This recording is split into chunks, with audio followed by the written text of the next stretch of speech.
ಚಾಮರಾಜನಗರ ಲೋಕಸಭಾ ಕಾಂಗ್ರೆಸ್ ಅಭ್ಯರ್ಥಿ ಸುನಿಲ್ ಬೋಸ್ ಮತ್ತು ಶಾಸಕ ಅನಿಲ್ ಚಿಕ್ಕಮಾದು ಮತ್ತು ಹಲವು ಮುಖಂಡರು ಸೇರಿದಂತೆ ಇಂದು ಎಚ್ಡಿ ಕೋಟೆಯ ಹಂಪಾಪುರ, ಹೊಮ್ಮರಗಳ್ಳಿ, ಮಾದಾಪುರ, ಹೈರಿಗೆ ಗ್ರಾಮ ಪಂಚಾಯಿತಿ ಮಟ್ಟದಲ್ಲಿ ಬಿರುಸಿನ ಪ್ರಚಾರದ ಮೂಲಕ ಮತಯಾಚನೆ ಮಾಡಿದರು.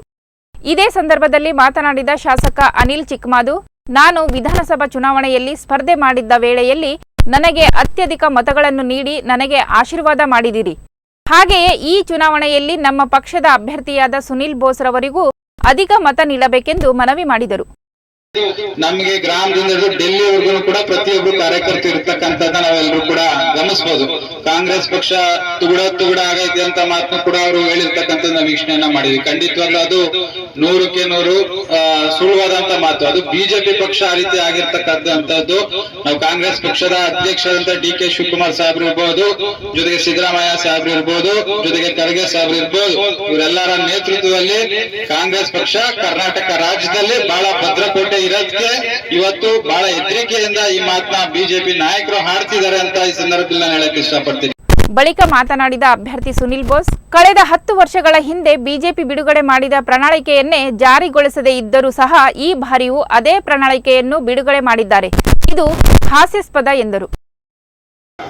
ಬಡ ಜನಗಳು ಒಂದು ಸಾವಿಗೆ ಸೌದೆಗಳನ್ನ ತರಕೋದು, ಅದಕ್ಕೂ ಕೂಡ GST ಅನ್ನ ಏರಿ ಹಾಲಿನ ಪ್ಯಾಕೆಟ್, ಮೊಸರು ಇರ್ಬೋದು, ದಿನನಿತ್ಯದ ವಸ್ತು ಏನು ಜನಸಾಮಾನ್ಯರು ಉಪಯೋಗಿಸ್ತಾರೋ ಅದ್ರ ಮೇಲೂ GST ಬರೆ ಎಳೆದು ಹೆಚ್ಚಿಗೆ ಮಾಡಿ ಏನು ಕಾರ್ಪೊರೇಟ್ ಒಳಗೆ ಶ್ರೀಮಂತ ಉದ್ಯಮಿಗಳ GST ಅನ್ನ ಕಡಿಮೆ ಮಾಡುವಂತದ್ದ ತಾವೆಲ್ಲ ನೋಡಿದ್ರೆ ನನಗಿದೆ ಅರ್ಥ. ಅವ್ರು ಯಾವುದೇ ಕಾರಣಕ್ಕೂ ಬಡವರ ಪರ ಇರುವಂತ ಪಕ್ಷ ಅಲ್ಲ. ಆದ್ರಿಂದ ದಯವಿಟ್ಟು ಬಡವರ ಪರವಾಗಿರುವಂತ ಪಕ್ಷ, ಬಡವರಿಗಾಗಿ ದುಡಿಯುವಂತ ಪಕ್ಷ ಅಂತ ಯಾವ್ದಾದ್ರು ಒಂದಿದ್ರೆ ಈ ರಾಷ್ಟ್ರದಲ್ಲಿ, ರಾಜ್ಯದಲ್ಲಿ ಅದು ಕಾಂಗ್ರೆಸ್ ಪಕ್ಷ. ದಯವಿಟ್ಟು ಇದನ್ನ ತಾವೆಲ್ಲ ಅರ್ಥ ಮಾಡ್ಕೋಬೇಕಿದೆ. ಈಗ ತಮ್ಗೆಲ್ಲ ಒಂದು ಅವಕಾಶ ಬಂದಿರುವಂತದ್ದು ಏನು ಮಾನ್ಯ ಸಿದ್ದರಾಮಯ್ಯ ಸರ್ಕಾರ ತಮ್ಗಳಿಗೆ ಯೋಜನೆಗಳನ್ನ, ಅಂದ್ರೆ ವಿಶೇಷವಾಗಿ ಮಹಿಳೆಯರಿಗೆ ಗ್ಯಾರಂಟಿ ಯೋಜನೆಗಳನ್ನ ಅನುಷ್ಠಾನಕ್ಕೆ ತಂದಿದ್ದಾರೆ. ಅವರು ಏನೋ ಒಂದು ಕೆಲಸವನ್ನ ಮಾಡಿದ್ದಾರೆ. ಆ ಕೆಲಸಕ್ಕೆ ಕೂಲಿ ಕೊಡುವಂತ ಸಮಯ ಈಗ ಬಂದಿದೆ. ಅಂದ್ರೆ ಕೂಲಿ ಅಂತಂದ್ರೆ ತಾವುಗಳು ನೀಡುವಂತ ಒಂದು ಮತ.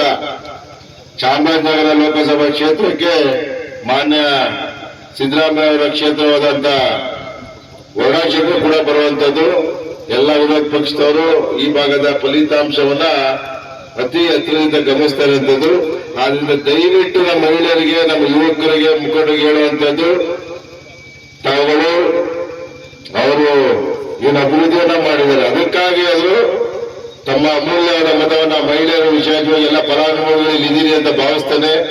ದಯವಿಟ್ಟು ಅವ್ರು ಮಾಡಿದಂತ ಕೆಲಸಕ್ಕೆ ಕಾಂಗ್ರೆಸ್ ಪಕ್ಷಕ್ಕೆ ತಮ್ಮ ಅಮೂಲ್ಯ ಮತವನ್ನ ನೀಡಬೇಕು.